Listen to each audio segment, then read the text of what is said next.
Para hadirin wa hadirat yang dimuliakan oleh Allah Subhanahu wa taala, alhamdulillah pada subuh kali ini Allah Subhanahu wa taala masih memberikan kepada kita kemudahan sehingga saat ini kita bisa melaksanakan salat subuh berjamaah. Mudah-mudahan Allah Subhanahu wa taala terus senantiasa memberikan taufik hidayah kepada kita sehingga kita bisa selalu melaksanakan salat berjamaah dan juga kita bisa melaksanakan perintah-perintah Allah yang lainnya dan meninggalkan segala sesuatu yang dibenci oleh Allah Subhanahu wa taala. Para hadirin wa hadirat yang dimuliakan oleh Allah Subhanahu wa taala, sombong yang sama-sama sudah kita ketahui itu bukanlah orang yang pakai pakaian baru, bukan orang yang pakai kopiah baru, tapi orang yang sombong kata Nabi adalah orang yang menolak kebenaran dan meremehkan manusia. Itu adalah sombong. Jadi kalau ada di antara kita kemudian setelah itu kok diingatkan kebenaran, kok kita merasa berat untuk menerimanya, maka kita harus sadari, oh ternyata di hati saya ini sudah ada benih-benih kesombongan. Atau tatkala kita diingatkan, kita selalu melihat siapa yang mengingatkan kita. Kita hadir majelis ta'lim selalu melihat siapa yang ngisinya. Ini sudah mulai ada benih-benih kesombongan di antara kita. Maka bagi orang-orang yang sombong, Allah Subhanahu wa taala sangat membenci kepada mereka orang-orang yang sombong. Sehingga Allah Subhanahu wa taala di dalam Al-Qur'an sudah menegaskan, innallaha la yuhibbul mutakabbirin. Allah Subhanahu wa taala tidak cinta kepada hamba-hambanya yang sombong. Ingat, yang enggak cinta, yang enggak senang ini Allah. Sehingga kalau Allah sudah tidak suka kepada kita, hidup walaupun kita kaya dibuat enggak senang dengan kekayaan kita. Hidup miskin lebih dibuat lagi tidak senang oleh Allah Subhanahu wa taala. Punya ilmu pun ilmunya menjadi mudarat bagi dirinya. Punya harta pun hartanya menjadikan dia lupa dan lalai kepada Allah Subhanahu wa taala. Kenapa? Karena Allah sudah tidak suka kepadanya. Sehingga apapun yang kita miliki di dunia ini, ingat semuanya ada dari Allah. Dan Allah yang memiliki semuanya, kalau sudah tidak suka kepada kita, maka Allah tidak memberikan pemberiannya kepada kita. Kita berdoa, Allah tidak kabulkan. Kita minta sesuatu, Allah tidak berikan. Bahkan nikmat yang saat ini kita miliki pun tidak akan merasa nikmat di antara kita. Bahkan nikmat yang saat ini Allah berikan kepada kita, itu malah menjadikan kita jauh dan lalai kepada Allah Subhanahu wa taala. Maka kesombongan ini yang pertama, bahayanya adalah Allah tidak suka kepada kita. Sehingga aktivitas apapun yang kita lakukan ini bukan menjadikan kita makin dekat kepada Allah, malah makin jauh. Bahkan sesuatu yang Allah berikan kepada kita malah menjadikan kita ini makin sombong dengan apa yang kita miliki. Kemudian yang kedua, bahaya bagi mereka orang yang memiliki sifat sombong adalah di dalam hadis Nabi kita Muhammad sallallahu alaihi wasallam sudah pernah menegaskan, la yadkhulul jannata man kana fi qalbihi mithqala darratin min kibrin. Kata Nabi, tidak bakal masuk surga orang yang di hatinya ada benih-benih kesombongan, ada kesombongan walaupun seperti darah. Darah ini dikatakan sesuatu yang kecil yang tidak bisa dilihat kecuali dengan mikroskop. Sehingga sekecil itu kita punya kesombongan, maka bisa menjadikan sebab orang itu tidak akan dimasukkan ke surga oleh Allah Subhanahu wa taala. Sehingga kita cukup mengambil pelajaran kalau kita merenung, ini sangat luar biasa cerita iblis. Bagaimana iblis ini sebelum diusir oleh Allah Subhanahu wa taala dari surga, iblis ini punya 3 keistimewaan.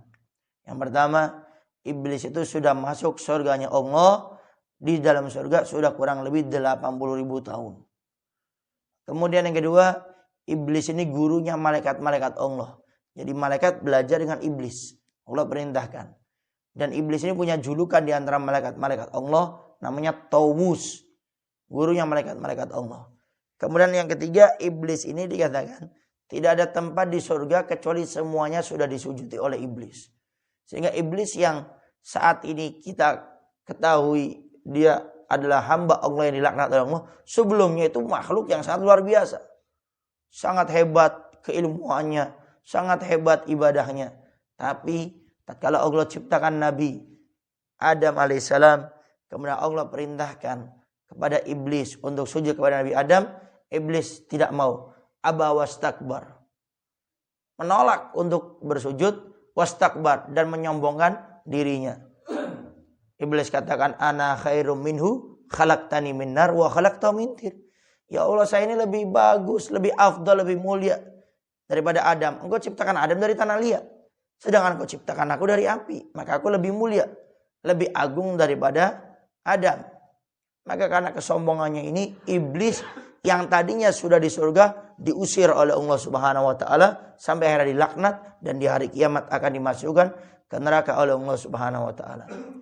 Ini iblis yang ahli ibadah. Ini iblis yang sudah beribadah sampai 80.000 tahun. Ini iblis yang Allah perintahkan menjadi gurunya malaikat-malaikat Allah. Gara-gara kesombongan tersebut, menolak kebenaran yang Allah sudah sampaikan kepadanya, kemudian juga meremehkan Nabi Adam alaihissalam, akhirnya diusir oleh Allah Subhanahu wa taala. Lalu bagaimana orang-orang yang seperti kita, yang surganya belum pasti, bahkan mungkin nerakanya sudah pasti. Kalau kita mau hitung dari pertama kali kita dihadirkan oleh Allah di muka bumi sampai detik ini, mungkin dosa-dosa kita ini lebih banyak daripada amal ibadah yang kita lakukan. Bahkan kalau kita mau jujur, kita lihat lagi amal ibadah yang selama ini kita lakukan, sudahkah itu kita lakukan ikhlas karena Allah ataupun tidak? Yang kita lakukan ini, sudahkah kita melakukan hal tersebut betul-betul dengan apa yang diperintahkan oleh Allah Subhanahu wa taala dan Nabi-Nya Muhammad sallallahu alaihi wasallam. Sehingga penyakit sombong ini, kata para ulama itu, penyakit yang menjadikan orang itu kadang-kadang suka sok tahu. Makanya para ulama menjelaskan, mulai kapan iblis itu tahu bahwasanya dirinya yang terbuat dari api itu lebih bagus dari tanah liat? Tidak ada. Sehingga orang sombong biasanya tuh suka sok tahu, pingin itu, pingin ini, pingin itu. Sehingga iblis, kata para ulama, mulai kapan iblis tahu bahwasanya api ini lebih bagus daripada tanah liat? Sehingga para ulama mengatakan orang sombong itu biasanya dia itu suka sok tahu. Diingatkan tidak mau, selalu kekeh dengan pendapatnya sendiri, padahal pendapat-pendapat yang lainnya itu jauh lebih baik. Nah, maka orang-orang yang sombong seperti ini sudah ditekankan oleh Nabi Muhammad SAW tidak bakal masuk surga.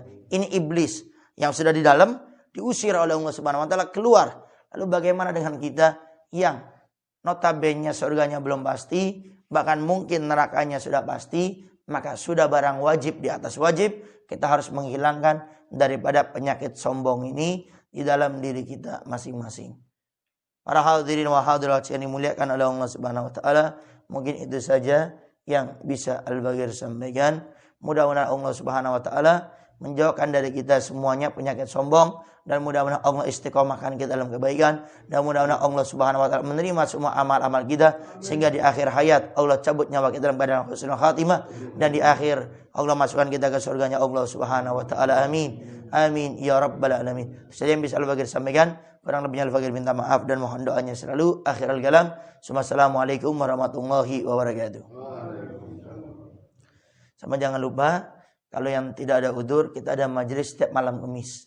Ya, di TPA As-Sofa di Karanganyar, Simpang 4 belok kiri. Yang tidak ada udzur, fadhol silakan untuk bisa hadir.